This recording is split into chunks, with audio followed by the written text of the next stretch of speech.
Se você fatura perto de 1 milhão e quer jogar o jogo dos 10 milhões por ano, esse podcast é pra você. Meu nome é Diógenes Malaquias e hoje eu inicio uma série de 12 episódios que vão sair em 2026, onde eu entrevisto os meus amigos que faturam mais de 10 milhões por ano. Qual que é a ideia? Destrinchar exatamente o que eles fizeram de forma técnica para chegar nesse patamar. E eu não podia deixar de começar com um dos caras mais inteligentes que eu conheço, admiro. A gente tem papos profundos. Meu amigo Marcelão, prazer e aí, Didi? Você aqui. Beleza, prazer é todo meu aí. Obrigado pela recepção. Espero ter uma troca muito legal aí com você aqui pra gente falar um pouco de negócios pra galera aí. Boa. E assim, falar principalmente dos erros também, né? Eu vim aqui falar de erro também, viu, cara? É isso aí. Perfeito. Direto ao ponto, então. Conta aqui pra gente, da forma mais simples possível, quem é o Marcelo? O que você faz, o que a Referência Seguros faz, qual é a sua próxima jornada e quanto vocês faturam hoje em termos de número e também qual o tamanho do time. Tá, beleza. Bom, sou Marcelo da Cruz, eu digo que eu sou filho de Deus e só tô aqui para cumprir o chamado. Entre erros e acertos. Você é um cara bonito, elegante, que se veste bem também. Isso, e cara, acho que uma das coisas que eu mais amo, tenho certeza que eu mais amo fazer na vida é realmente transbordar, entregar mais pela sociedade, pela pessoa pelas pessoas, e a maneira que eu achei de fazer isso é empreendendo. Então eu comecei empreendendo com um plano de saúde pela Referência Seguros. Hoje nós temos quase 50 mil clientes no Brasil, e desde então a gente foi fundando... Muita gente, pô. É um pouco de pessoas, isso aí, E ao longo desses anos, aí são 10 anos de história que eu fundei o Business e tal. Nós temos mais 7, 8 negócios aí investidos. Quantos anos você tem? 30 anos. Tenho 30 anos. Isso. E aí, cara, a gente fundou outros negócios, vários deram errado, a gente pode falar um pouco depois disso. Nem tudo são flores, na verdade acho que foi mais tiro, porrada e bomba do que paz. Então, a estratégia para passar dos 10 milhões de faturamento por ano, ela não é linear. O que é linear nessa vida? A única coisa que a gente sabe é que vai nascer e que um dia vai morrer. Só isso é linear. É isso, sabe? Eu costumo dizer o seguinte, a maneira como a gente fazia as coisas lá atrás, ela não funciona mais hoje. Isso, imagina uma pessoa de 1950 que tinha um baita modelo de negócio, traz para hoje, como é que ela vai executar isso? Se pá, até ali nos anos 2000, 2002, 2005, 20 anos atrás, eu acho que já não funciona mais. 5 anos atrás. Vou te falar aqui. 5 anos atrás, 2020. As pessoas, elas falavam muito ainda de spin selling, quase não conheciam falar de spin selling. Era funil de vendas, né? Era funil de venda. E olha lá, hoje em dia as pessoas já sabem o que é um spin selling da vida facilmente. Flywheel e etc. Quando você ligava para um cliente há tempos atrás, você era cheio de técnica, você é um ótimo vendedor. Hoje em dia, se você é cheio de técnica, você é um falastrão, entende? Você Muitas tem que ser vezes. Sincero, né? Nós estamos no momento da sinceridade. E tanto latente isso, que até com os colaboradores, o que funciona hoje em dia é um jogo de transparência também. Isso tem muito a ver do jogo de 10 milhões que você falou aí agora. Tá, Daqui a pouco a gente vai falar nisso aí. 50 mil clientes. Isso. Quantos funcionários? Nela, hoje tem umas 70 pessoas. 70 pessoas, esse ano vai bater quanto de faturamento? Uns 13, 12 Boa. milhões. 13 milhões, mas é uma 13 milhões que não é indústria, né? Exato, é um 13 uma margem diferente. Legal. Né? Assim, uma margem boa, assim, né? Mas a gente tem outros negócios com margens maiores. Só que é o seguinte, só surgiu os outros negócios por conta de todo o background que a gente, né, teve, adquirir os desafios na Referência Seguros. Porque dentro hoje nós temos outros negócios como a Referência Capital, que é uma empresa que vende consórcio, mais de 1 bi de venda por ano praticamente, mas ela tem 2 anos. E é um negócio que vai bater ali esse ano mais de 40 milhões de faturamento em média. Boa. Certo?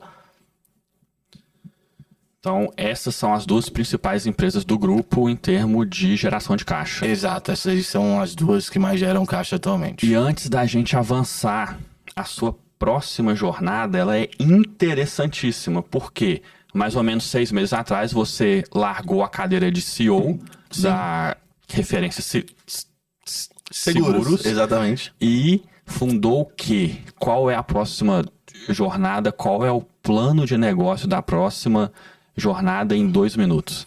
É a Renda P. Renda P é um negócio que ela nasceu para quem não quer esperar o tempo do consórcio e também a pessoa não tem imóvel, não tem entrada para comprar imóvel na planta. Então a gente entendeu o seguinte: muita gente não comprava consórcio por quê? Demorava demais. Demorava aquela coisa, não tinha prazo. Outra parte, nós percebemos o quê? Que muita gente não comprava imóvel na planta porque não tinha o valor de entrada.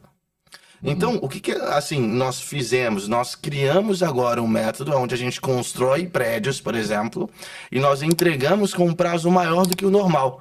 Mas ele só paga parcelinhas, é sem entrada. Então, é próximo de valor de consórcio, mas já vem com imóvel. Só que são imóveis focados para alocar via Airbnb, com que, quando esse imóvel entrega, a ideia é que a própria locação via Airbnb pague completamente a valor de parcela de financiamento. Legal. Então, basicamente é vender imóvel para a pessoa pagar só parcela sem entrada e em troca ela vai esperar um tempo a mais, mas que não é nada padrão consórcio, 5 anos. Que são décadas. 5 anos. A média aí é de... sem entrada, justíssimo. Isso. A média hoje de uma... incorporadora que vai entregar um prédio, vamos dizer que é 3 anos, 3 anos e meio, 2 anos, depende do tipo de empreendimento, né? Agora, com a gente é 5 anos a 6 anos, só que ele não paga entrada, não paga semestral, nem nada disso. De forma mais técnica, de onde surgiu essa ideia? Como você teve esse insight, essa percepção? Vamos lá. Eu venho de uma família que muitas pessoas não foram organizadas financeiramente. E a real é que depois eu olhei para os meus amigos, eu vi que quase todo mundo vivia alguma coisa parecida com isso. De ter vários parentes, pessoas ao redor que não tinham organização financeira. E um dos princípios de negócio que eu mais gosto particularmente é você realmente olhar para a dor real daquele cliente. Não é aonde ele está sentindo a dor aqui, mas a causa profunda da dor. Não é o sintoma. Exatamente. É a causa. É a causa, 100% a causa. E eu percebi, as pessoas elas não vão cuidar da sua aposentadoria da mesma maneira que a minha família não cuidou, por exemplo, certo? Não teve a inteligência e nós não fomos ensinados a isso também. Eu falei, por que não criar alguma coisa que fosse a lata do brasileiro, que é o imóvel, segurança, aquela coisa toda, mas que ele pagasse mensalmente um boletim.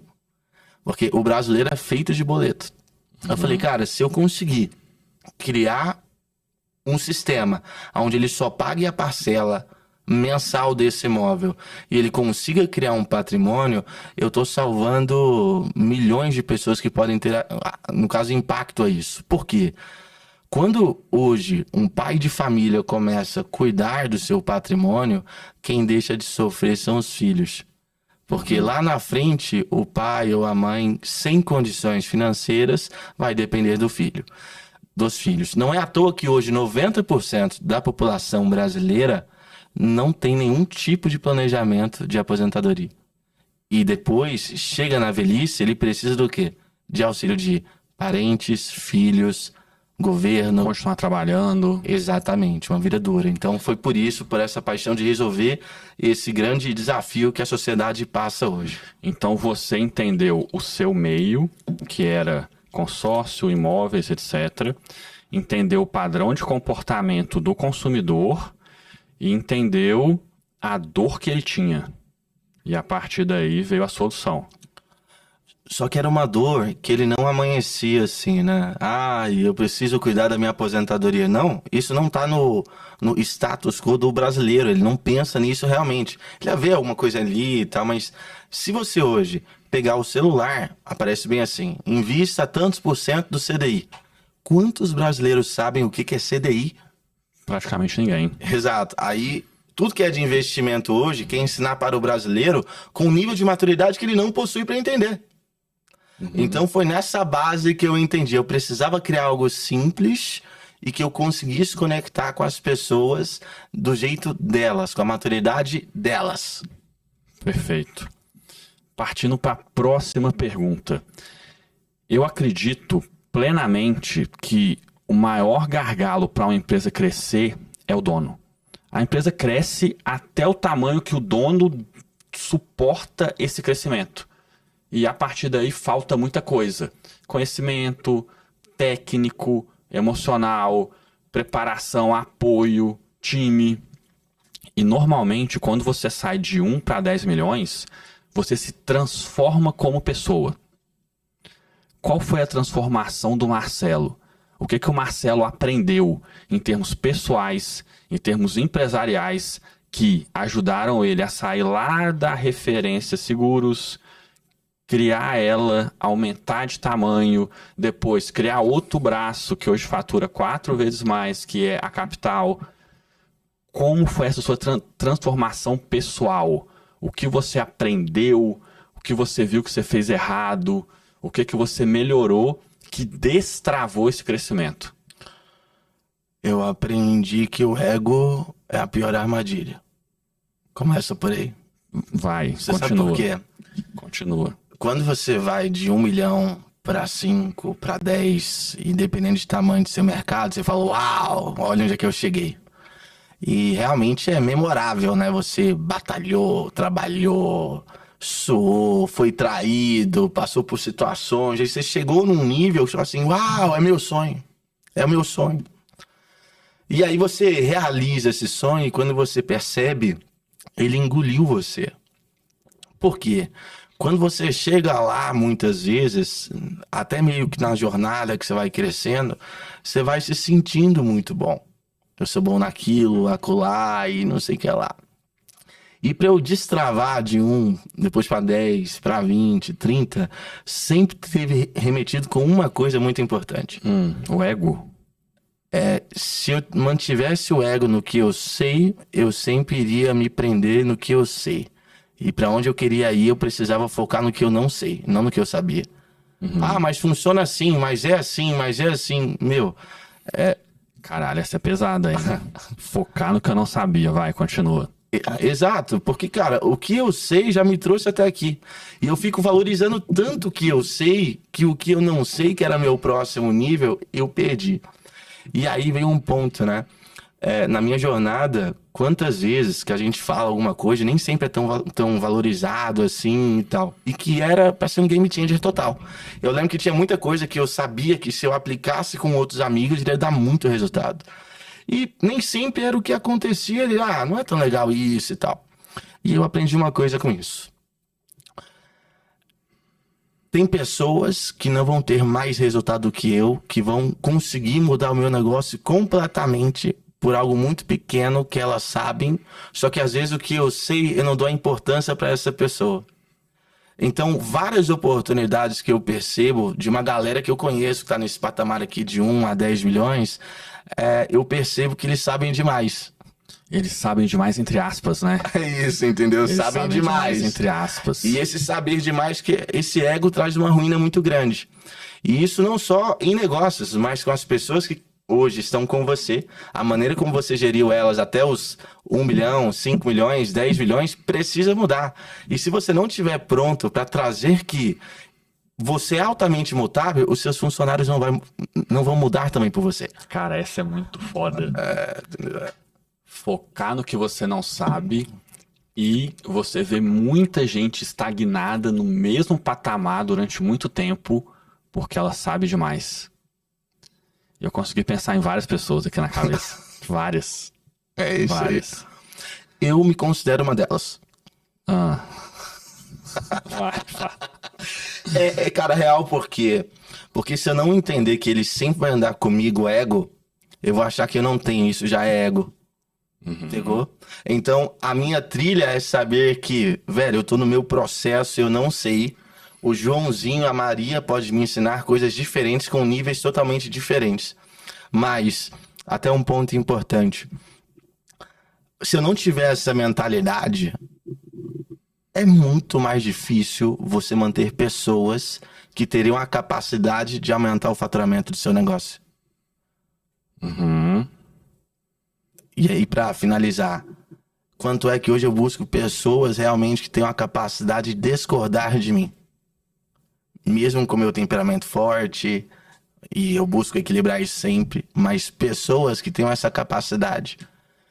E se eu entender que elas são uma matéria importantíssima para o que nós estamos construindo, eu vou perder essas pessoas, porque elas também precisam dizer o que elas pensam claramente. E o que elas pensam, às vezes, desagrada muito dos líderes.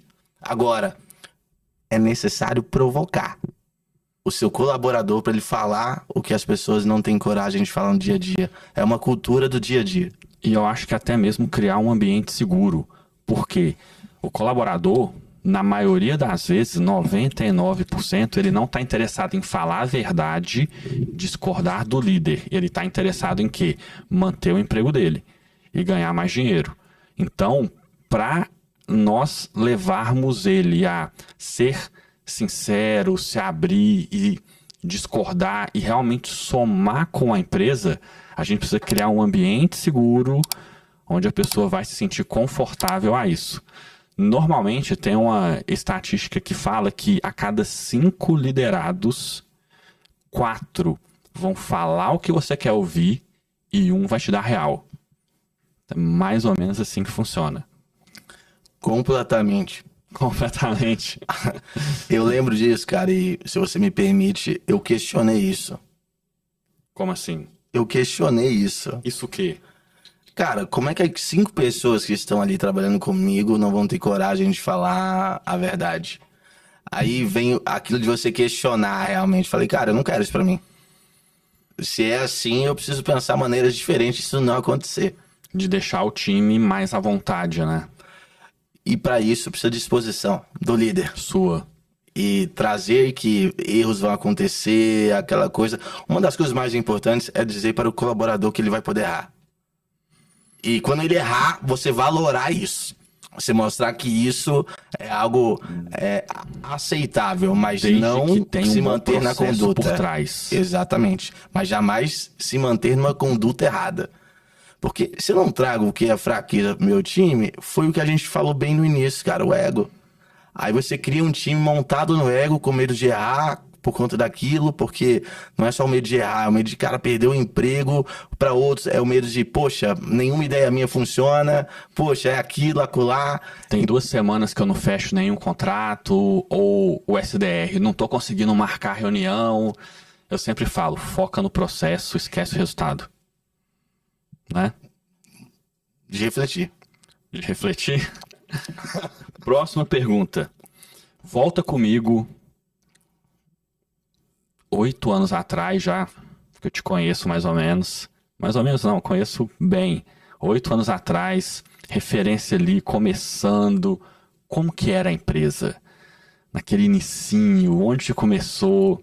Fala. Cara, eu comecei numa salinha de 25 metros quadrados. Lá em Brasília. Lá em Brasília, poxa, eu lembro que eu tinha uns 3 mil reais assim guardado. Eu fui lá numa madeireira, meu pai me ajudou a fazer uma mesa de madeira. Eu mandei cortar chapas de madeira. E, cara, foi as 2 cadeiras da minha cozinha ali, sabe? Que eu peguei e tal. E assim foi começando. Eu ligava aquela coisa toda pra todo mundo, dia a dia. Fazia muito porta a porta. Eu lembro que eu chegava, sabe, rodar a cidade inteira. E era só você? Nesse momento era eu e tinha um sócio, mas na verdade a gente tinha um escritório, a gente vendia, entendeu? Não era uma empresa ainda. Isso foi em 2015, exatamente. É isso aí, 2015. Mas aí o negócio realmente, ele foi se consolidar ali, virar negócio mesmo depois em 2020. Ali em 2020, você bateu... Em 2020, eu te conheci em 2020. Foi pra aí. Foi 2021 que você me conheceu, então acredito. Foi inicinho de 21. Inicinho de Primeiro 21. evento do dia 4, acho. Pode ser. Foi isso aí mesmo, cara. Pode ser. Aquela época, a referência já tinha quantas pessoas? Cara, umas 25, 30 na época, assim, sabe? Mas era um Já- modelo de já tinha um negócio tamanho completamente bom. diferente. Para serviço já era uma empresa, né, um pouquinho maior, assim, né? Para serviços, né? E além do ego, o que te destravou para sair ali do 2015, Tá. uma, duas pessoas, pro 2020? Acho que a referência capital ela não existia ainda, certo? Certo. Para 20, 25 pessoas e chegar hoje com esse time maior, 70, né? Por aí. Esse time maior e Na faturando segura 50 só. milhões. Ah, tá, na Isso é Seguros. na segura E só. nas duas. Vai dar uns 120, 130. Pô, é muita gente. 120 pessoas, 130. É isso. Além do ego, o que mais você entendeu que você tinha que mudar para continuar crescendo? Uma liderança próxima. Por exemplo, você começou a fazer networking. Você acha que isso foi importante? Olha só. Sem dúvida nenhuma, o networking ele é muito importante. Principalmente se você está se questionando no momento certo ou com o que você escuta. Porque às vezes o que a gente precisa entender é que o network ele é super legal, você conhecer gente, aquela coisa toda. Às vezes não é legal também, às vezes a preguiça, convenhamos, assim, sendo bem letra, que o cara que às vezes tá ouvindo aqui fala assim, não gosto de network e tal, eu também não era tão fã, sendo bem franco. Mas eu gostava de uma coisa, eu gostava de aprender. Então, quando eu buscava networking, realmente eu buscava aprender e questionar o que eu estava aprendendo bem ali. Então, eu lembro como se fosse hoje ali, uma vez, eu tava junto com um amigo e ele tava falando como que liderava o time dele. Eu falei assim, cara, eu preciso implementar isso na minha empresa. Que era Isso dele aí tem a ver com a liderança próxima? com absoluta certeza, era isso que eu ia falar. Vai. Porque nessa liderança próxima que ele fazia, era dele todo dia. Só que não era só dele. Ele dizia, cara, eu sempre busco fazer um daily pensando em como é que vai ser mais assertivo para os meus colaboradores. Aí eu falei, meu Deus. Eu sempre pensei em daily pensando quanto queria ser assertivo para operação somente. Falei, cara, primeiro para os colaboradores, para que eles entendam o porquê da operação. Entende? Esse daily de você estar sempre falando com aquela pessoa que tá ali, que, cara, lidera com você, ou que você está liderando ela, eu acho extremamente precioso você fazer um recap do que tem que ser feito todos os dias. Mas já tá ali definido num planejamento estratégico. É mais ou menos assim. Um dia que meu filho perguntou para mim, papai, o que é um banco? Eu disse, banco é lugar aonde o papai guarda dinheiro. Se eu explico para ele que era banco mesmo, ele não tem a maturidade de entender. A mesma coisa é como colaborador no mundo dos negócios. Então, essa maturidade de como que a gente comunica, o que é mais fácil para o nosso colaborador comprar a ideia da operação, é o que mais funciona. E aí um ponto, não é à toa que é muito difícil as pessoas pedirem para sair da nossa empresa. Porque é uma gestão muito voltada pro funcionário. Pro funcionário com a meta da empresa. Não é a meta da empresa com o funcionário. É para o colaborador, certo? Para a empresa. Eu vejo muita gente fazendo meta de empresa, aí reclama, poxa, o time não tá comprando a meta. Mas é claro, a meta foi para a empresa, não foi pro time, pô. E aí você tem bons bônus. Cara, falando valores abertos, você falou que tem vendedores que ganham muita grana. Muita grana, muita grana, muita grana mesmo. E são salários maiores do que de executivos, diretores, etc. Tipo, muito dinheiro. Como que é a meta dessa galera? Como é que funciona isso? Como que é esse alinhamento de jogo de incentivo? Tá. O que nós fazemos? Nós damos um fixo para essa galera, certo? E mais uma comissão atrativa, sempre atrativa. Só que nós cuidamos de demanda, ou seja, muitas vezes os nossos vendedores, eles não ficam prospectando tanto, porque a gente já vai gerando para os nossos vendedores ali a demanda para que ele entre em uma reunião, ele vá de frente ao cliente e apresente o nosso produto. Então chega o lead para um pré-vendedor, aquela coisa toda. Então, no nosso sistema hoje, eu tenho um closer que tem um fixo, mais os KPIs. Por exemplo, KPIs, indicadores que eu gosto de olhar sempre. O número de conversão desse cara. Atualmente, para mim, é uma das coisas principais. Meta de indicação. Quantas indicações que ele fechou através disso? Ele já tem uma remuneração um pouco diferente do lead normal. Tudo que é indicação, ele recebe mais comissão, certo? Em relação a isso. E, além disso, também nós temos as premiações trimestrais, semestrais, anuais. Há ano mesmo, agora, se não me engano, foi uma viagem para o Rio de Janeiro, para toda a empresa, atualmente. Então, deve finalizar aí em dezembro, acredito. Aliás, acredito não, vai, né? Agora tem que ir, né? Certo? Tá próximo de bater ela realmente ali. E as comissões que são bem agressivas ali. Só que o nosso vendedor, nós focamos muito que ele fique muito atarefado com reunião e que ele não perca tempo prospectando muitas vezes. Então, quanto mais tempo ele tá ali negociando para fechar negócio, a gente prefere assim. E aí, se um cara ele vai vender ali uns 2 milhões no mês, qual é o Ele não salário fica. final dele? Ele não fica. É pouco? É pouco, cara. Ah, é porque vocês vendem tipo um bi por ano, né? É isso, assim, hoje, poxa, de vendedor lá nós temos 9 vendedores, sendo que 3 estão ainda em período de rampagem. E a galera vende quanto na média por mês? Cara, nós temos 3 pessoas que vendem um pouco mais, 2 dessas pessoas chegaram a fazer aí, esse mês 20 milhões aí de venda cada uma, certo? Um produto aí, fizeram mais de 240 mil de comissão cada uma delas. Então, noção. Boa. Nada mal, né? Nada mal. E os nossos S10, eles têm outras metas, né? Aí até um ponto importante. Um game nosso que mudou para SDR, sabe qual foi? Que em vez de fazer no show ou alguma coisa do tipo, nós mudamos para taxa de comparecimento. Então a gente hoje tem indicadores, premiações para o SDR, que é o pré-vendedor, que tem maior taxa ali de comparecimento, certo? Em relação a isso.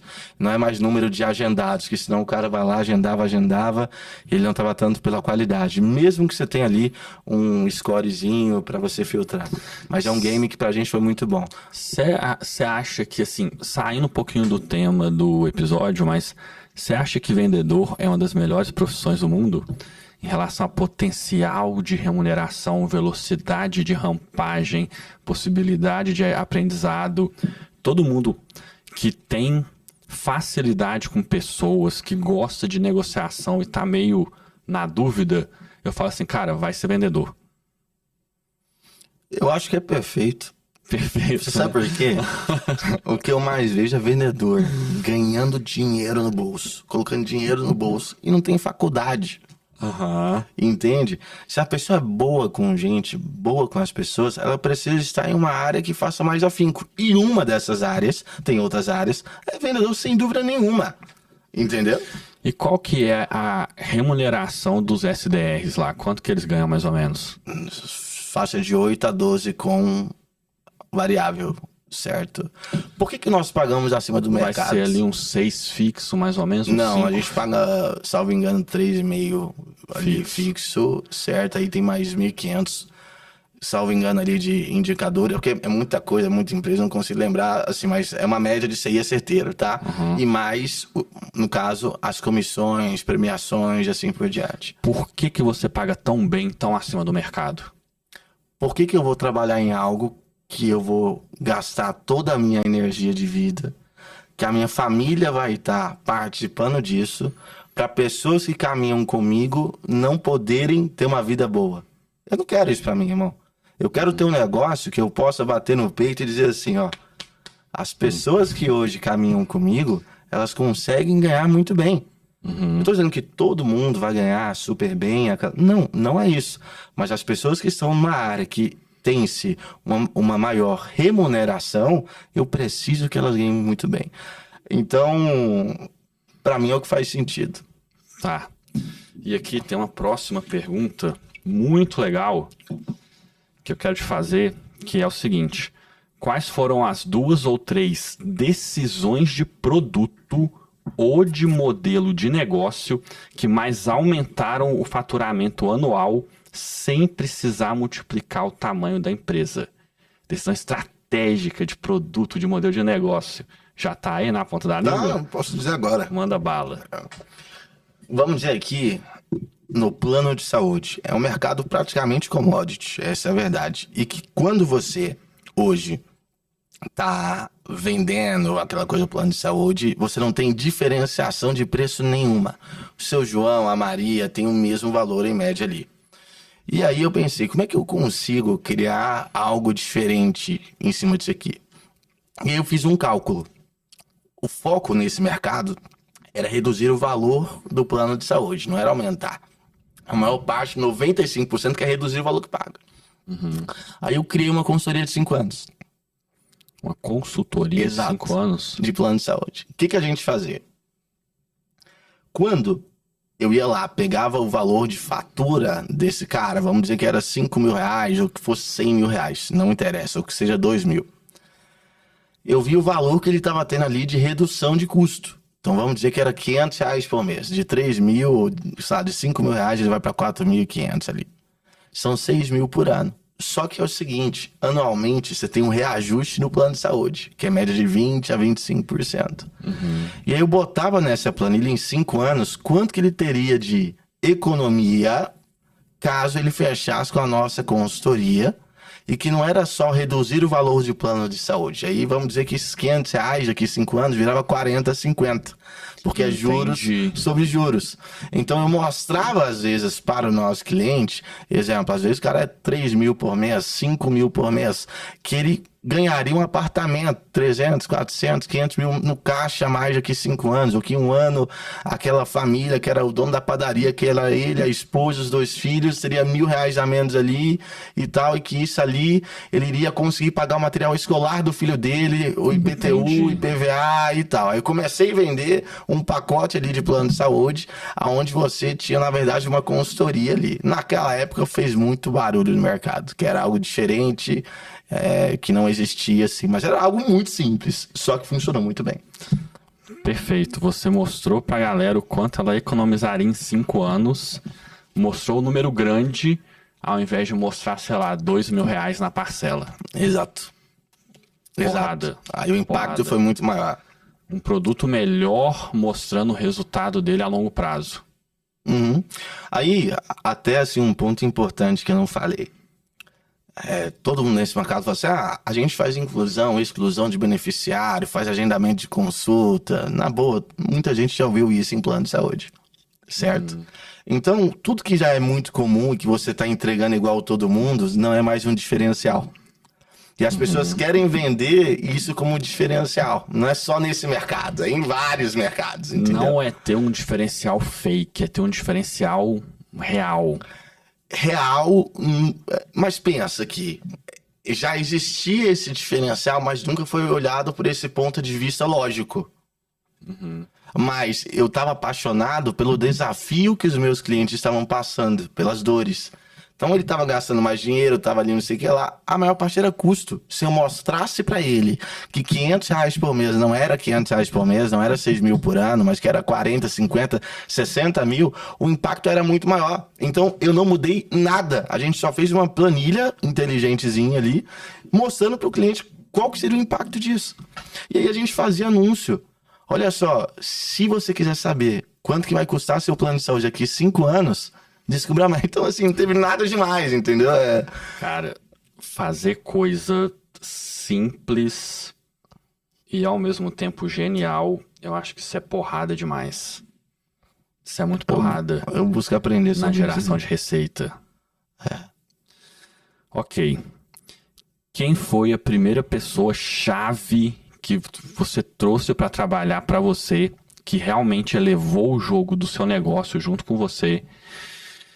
E o que você aprendeu sobre contratação e demissão nessa jornada? Alexandre, meu sócio da Seguros, foi o cara que acreditou. É o Ale que eu conheço? O Ale que você conhece. Foi ele, cara. Ele acreditou ali, ele tinha uma empresinha. Na época ele fechou a empresa dele para abraçar o projeto e a gente, pequeniníssimo, cara, coisa de maluco assim mesmo. Tem o vídeo nosso, a gente mexendo com reforma, a gente mesmo. Então, tipo assim, meu irmão, ele foi o cara divisor de águas ali para mim. E ele entrou para fazer o quê? especificamente? Foi sorte do acaso. Ele iria cuidar do operacional, mas a gente não sabia bem o que ele iria fazer. Mas a gente queria ele com a gente ali naquela época. Entendeu?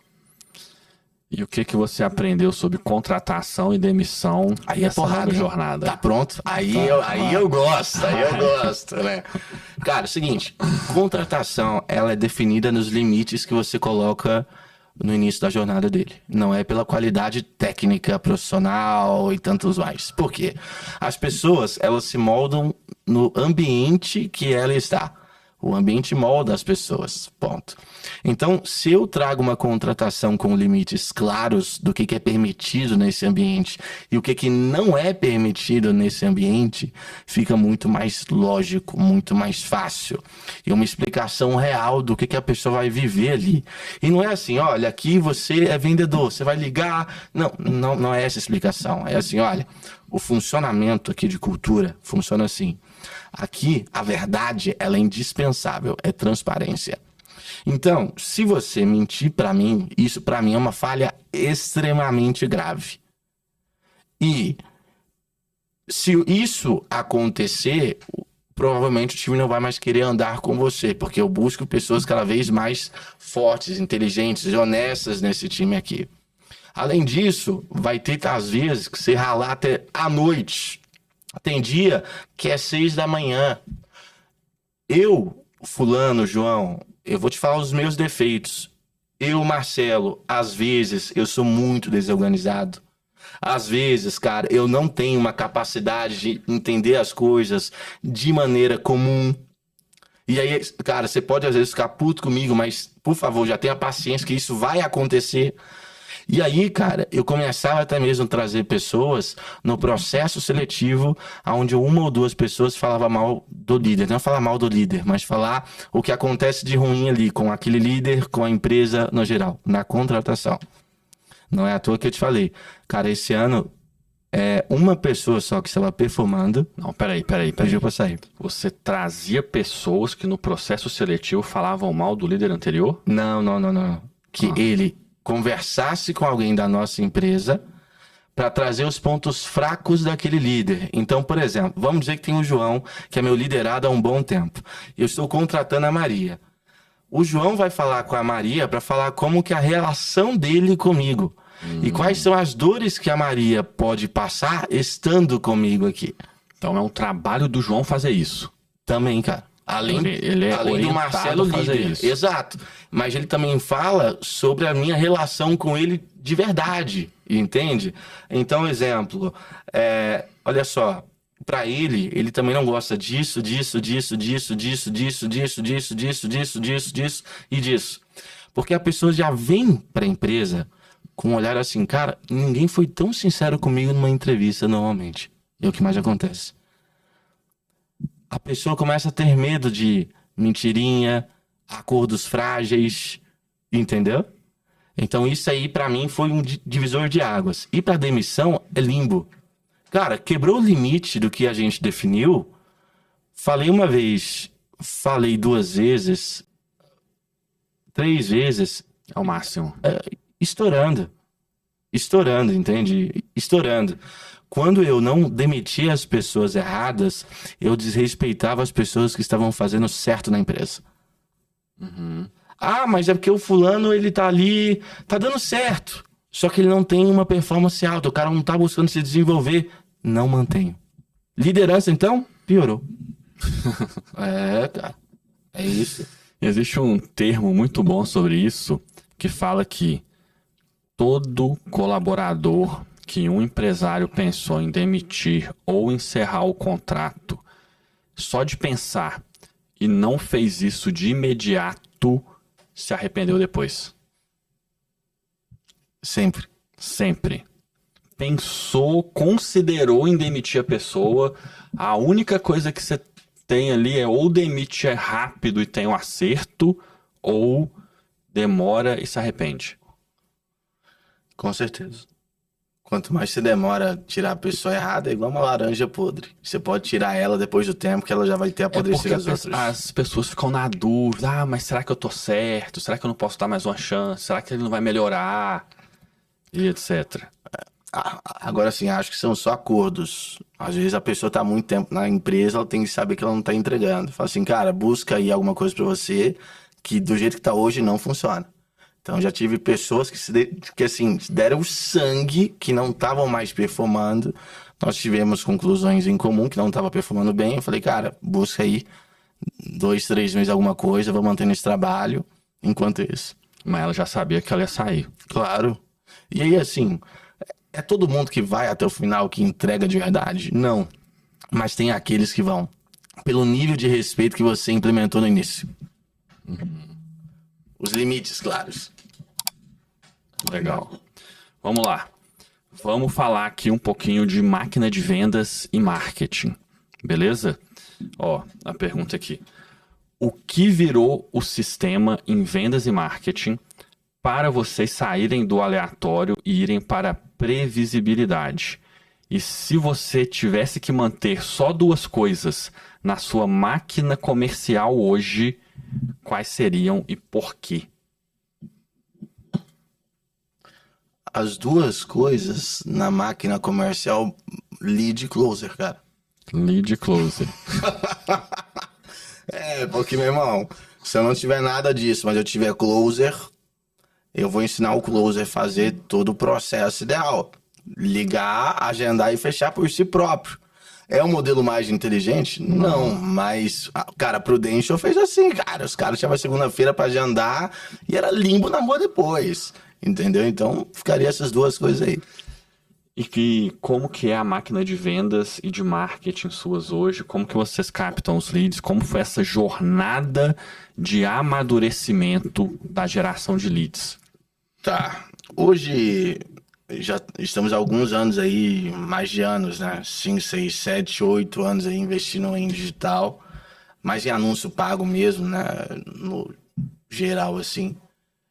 E, cara, sendo bem transparente com você, eu iniciei na fase que cara, pagava R$2 de um lead no Facebook, R$1. Na real, 80 centavos. Era tudo mato, né? Era mato, entendeu? Era mato, completamente. Quando eu comecei a anunciar de plano de saúde, eu lembro que ninguém anunciava no meu segmento em Brasília ali. Ninguém. Quando a gente começou a anunciar, ninguém mesmo. Então, acho que elas andam muito em conjunto, sabe, irmão? Tipo, não tem como. Só que é o seguinte, o marketing do futuro agora, eu tô de olho. Ok, mas você pegou um lead a R$1, hoje você deve pagar o quê? 20, 30? 30 reais? tem 30, tem lead na capital, a gente tem uma média de 70, 80, 90 pila por lead. Como que foi essa transformação do marketing? Como que foi viver essa transformação? A conta ainda continua fechando ou o produto teve que mudar, desenvolver, melhorar? Tem algumas coisas importantes. O nível de consciência do brasileiro aumentou e muito. Então, Sobre antes, o que é consórcio, por exemplo? Plano de geral. saúde. Geral, ele aumentou muito. A informação, ela tá muito mais rápida, como todo mundo sabe. Então, na minha percepção, é a seguinte. Apesar do mundo ter mudado e continuar mudando, o futuro do que eu tenho percebido agora de marketing é muito louco, porque eu não sei o que vai acontecer com tanta coisa de IA rolando. Interessante. No mundo, assim, o cara, tipo, dizer que eu tenho uma convicção do que vai acontecer daqui 1 ano, 2 anos, 3 anos. Meu, na boa, 2 anos, quase ninguém conhecia ChatGPT, acho que é 1 ano e meio atrás. Ninguém conhecia, mudou tudo por conta disso. Eu tenho uma tese que corrobora demais com o que você está falando. E é interessante que a gente pensa parecido em vários pontos. Quando eu vou estudar astrofísica, que eu gosto de dar umas viajadas, etc, tá, assistir uns filmes, blá blá blá, você tem um buraco negro. E aí o buraco negro, ele é um objeto de massa infinita que a partir que você passa de um ponto que chama horizonte de eventos, nada escapa dali, nem a luz. E existe um ponto que é o ponto de singularidade, que é quando você não tem ideia do que tem depois dele. Não dá para saber. Cara, para mim a IA, para a humanidade, é um ponto de singularidade.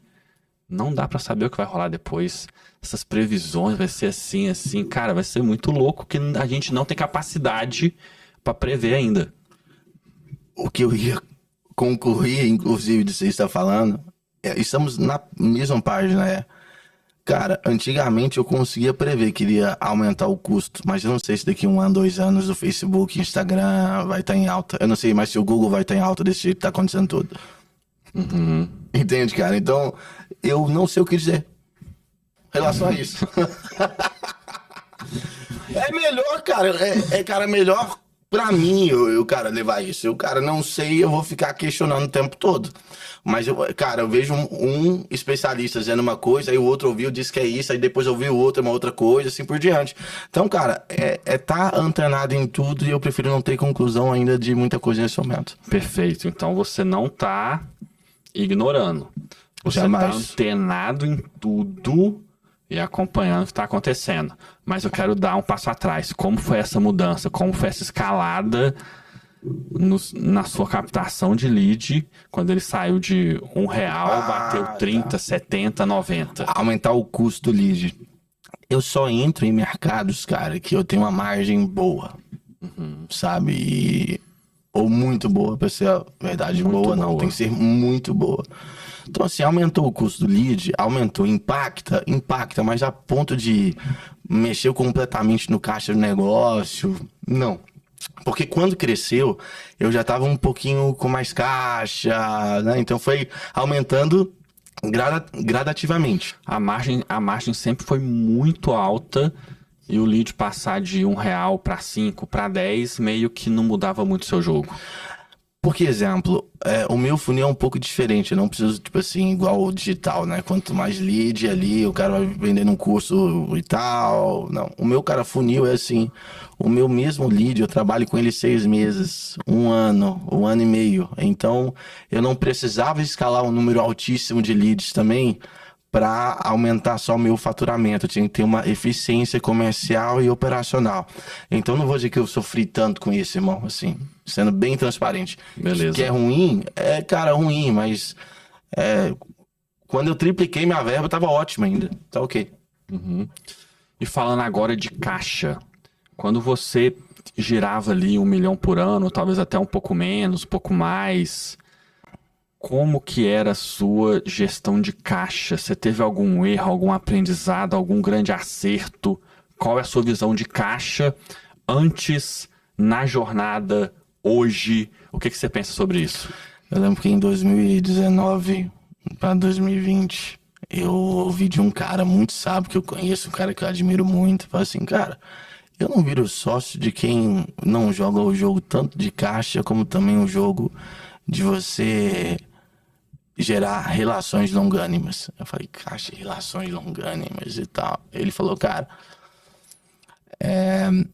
hoje em dia, para você ter uma sustentabilidade de caixa no seu negócio, você precisa entender uma coisa, de pessoas. Porque o meu vendedor, ele podia sair e entrar quando ele quisesse, praticamente. Ele tem espaço de mercado em qualquer um. Então, quando eu perdi um vendedor, eu perdi a caixa. Em relação a isso. Porque eu tinha que contratar uma outra pessoa, treinar média de 5 a 6 meses a rampagem em relação a isso. E ele dizia sempre assim, tem a caixa para pagar um pouco mais caro e contratar os melhores. E cria uma cultura forte nas suas relações que você vai prosperar. E eu tenho buscado seguir isso, cara. Tipo assim, o caixa não só como o estopim, mas quantas empresas que a gente conhece que gera caixa, mas gasta pra caramba com pessoas. Entende? E aí, no meu caso, eu só entro em negócios praticamente também que eu tenho baixa exposição de caixa. Então, tudo meu é serviço, cara. Serviço. Eu tenho, hoje, cara, minha conta maior é pessoas. Entende? Tenho que comprar matéria-prima, galpão. Não é meu business esse. Eu tive uma conversa ontem com uma pessoa que ela trabalha com marketing também e eu não entendi nada. Porque o questionamento dela pra mim foi como que era meu caixa, como que era a minha previsão de caixa. Eu falei, uai, eu sempre tive empresa de caixa grande, eu sempre gostei de caixa grande, porque a vida já é muito dura, é 1 milhão de desafios, é um problema a menos pra você lidar. E ele falou, pô, porque eu fechei um contrato de 55 mil e tive que tomar 10 pau na cabeça para anteciparem para mim 20 dias, 10% para anteciparem 20 dias, porque eu precisava pagar o 13º, não sei o que, não sei o que. Eu olhei assim e falei, irmão, você é serviço, você vai faturar uns 10 milhões esse ano, você tá precisando antecipar caixa, tipo, pra fechar mês. E aí eu dei uma pequena consultoria para ele de imposto, porque ele tava pagando muito imposto, tinha como cair ali uns 7%, e 7% em cima de 9 a 10 milhões por ano é 630 a 700 mil no ano que ele economiza. E falei, depois você me paga um vinho. Ele, claro, não sei o que, etc e tal. Mas eu lembrei disso pelo que você falou. Serviço, caixa grande, não tem como ficar sem. Uma coisa é intrínseca à outra. Tanto é que quando você vai fazer cursos de estruturação de empresas de serviço, a galera recomenda de 1,5 a 3 meses de custo em caixa e o resto joga para pessoa física. E eu concordo plenamente. Cara, você precisa ter um caixa bom para você crescer seu negócio. Qual que é o mal? É você querer ter um caixa curto quando você não tem tamanho. Esse é o mal. E foi isso, cara, que eu lembro que eu fiz muito bem. A empresa crescia e eu mantinha só meu prolabore e muitas vezes nem tinha distribuição de lucro. Porque eu queria ter caixa para testar as coisas melhores, boas, novas e pessoas melhores. Qual que é o mal? O cara vai lá, fatura 100 mil por mês, 200 mil por mês, ele tem michuruca de pagar um profissional melhor. Então, quando você tá pequeno e, cara, você não tem caixa, você precisa entender uma coisa: forme caixa para você contratar pessoas melhores. Muita gente fica assim, porque eu não tenho tempo, eu trabalho muito. Cara, ele não tem coragem de contratar pessoas boas. Aí fala que a empresa tá nas costas dele.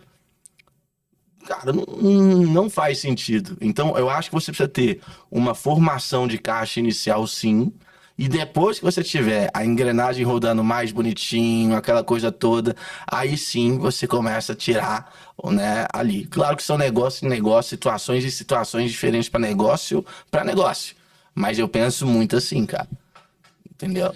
Eu concordo plenamente. E assim, minha vida nos negócios só mudou de game porque você me fez uma pergunta das pessoas. Porque eu pude ter caixa para trazer pessoas melhores. Aí tem gente aí que tá faturando 500 pau mês, 1 milhão mês e não contrata um diretor de operação decente. Um gerente de projetos decente. E o cara é super desorganizado. Desculpa, ele fatura 10 milhões e vai quebrar daqui a pouco, pô.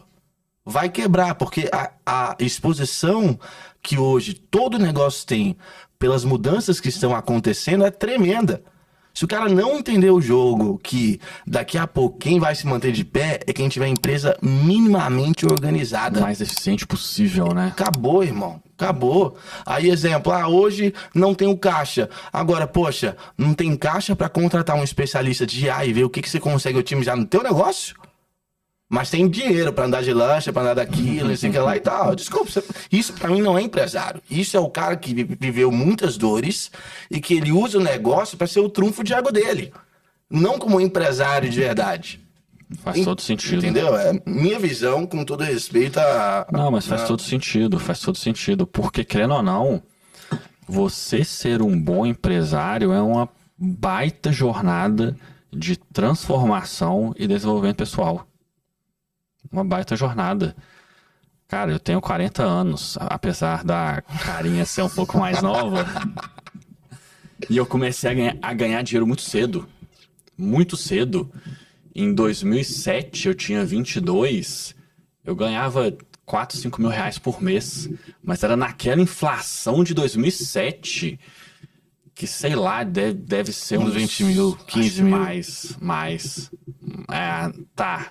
Mas era um bom dinheiro, era um bom dinheiro. Naquela época, então, porque hoje as pessoas ganham mais também. Né? Hoje em dia tem várias outras profissões que a pessoa ganha mais. Naquela época não tinha tanto. Naquela época, não. E depois ali em 2012, que eu já tava mais estabelecido, eu já ganhava tipo uns 40 conto.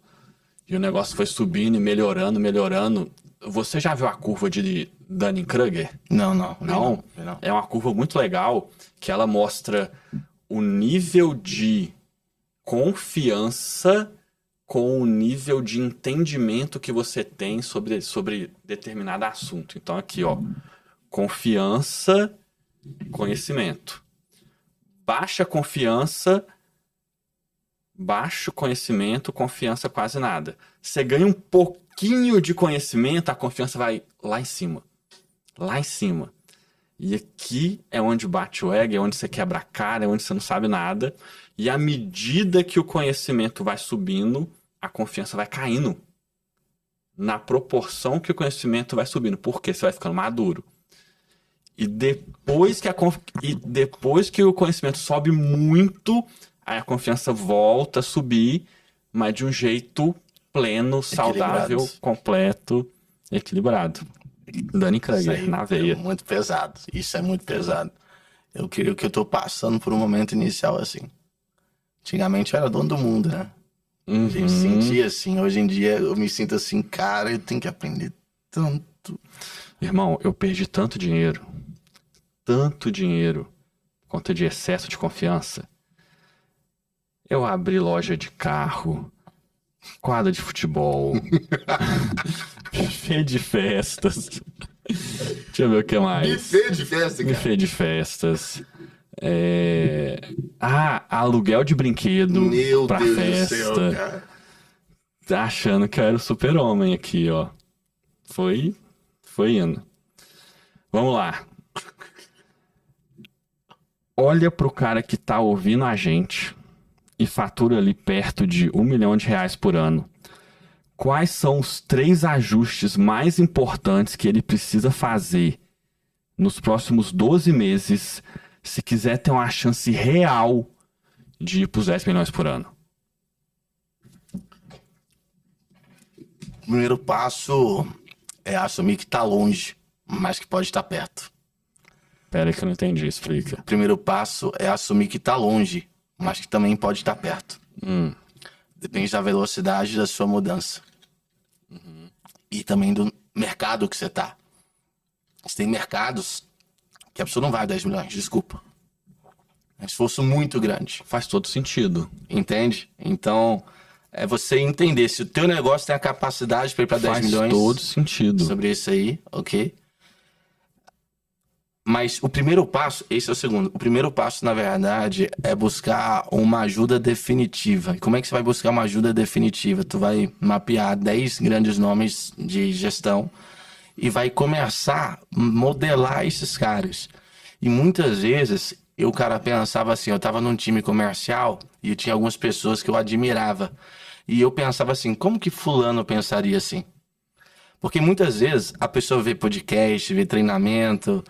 E se ela começar a questionar, como é que fulano deveria agir assim? Você começa a acessar uma outra parada. Então, isso de você ter umas 10 pessoas que você possa modelar no mundo dos business, negócios, é uma, sabe, para mim é lógico.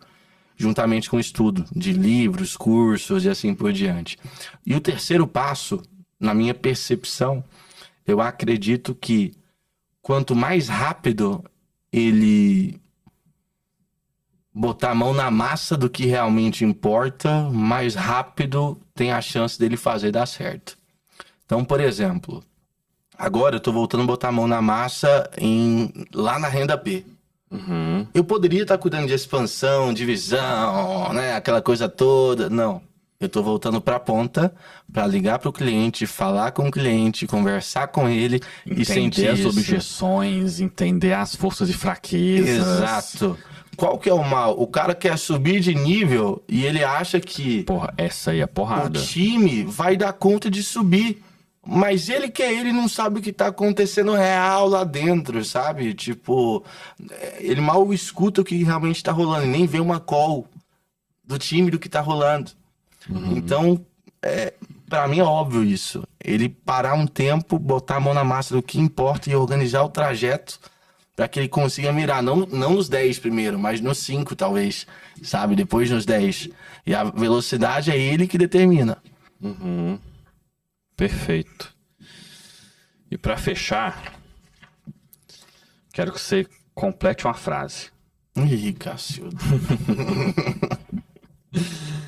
Você nunca vai chegar nos 10 milhões por ano se continuar espaço e não começará espaço. Você nunca vai chegar aos 10 milhões por ano se você continuar com a mentalidade de hoje. E a outra parte era qual? E não começará. E não começar a buscar uma transformação genuína no que você está vivendo hoje. Desaprender o que tu aprendeu. A transformação é na pessoa física. E reflete na empresa. Justo? Quem que é o pai da empresa? A pessoa física. Ah, tá. Então pronto. Então a transformação é na pessoa física. Se você quer sair do 1 milhão por ano e chegar no 10, beleza. Você vai aprender venda, processo, melhorar time, gestão de pessoa. Mas quanto mais você se melhora como pessoa a nível cultural, a nível de com quem você anda, melhora o seu conhecimento, melhora a sua rotina, disciplina, mais perto você vai estar de alcançar esse objetivo. Concorda? 1000%. 1000%? 1000%. Então fechamos. Foi um prazer esse papo. Prazer é meu, tá doido. Extremamente técnico e direto ao ponto para ajudar a galera nessa jornada. Muito obrigado pela presença. Valeu, irmão. Tamo junto, valeu. Obrigadão aí, galera, também. Tamo junto. Deixa aqui o seu Instagram, o arroba, qual que é? o Marcelo da Cruz 1. E é basicamente isso. O Marcelo da Cruz 1. Beleza. Fechado. Eu sou o @Diógenes. Até o próximo. Valeu, galera. Valeu.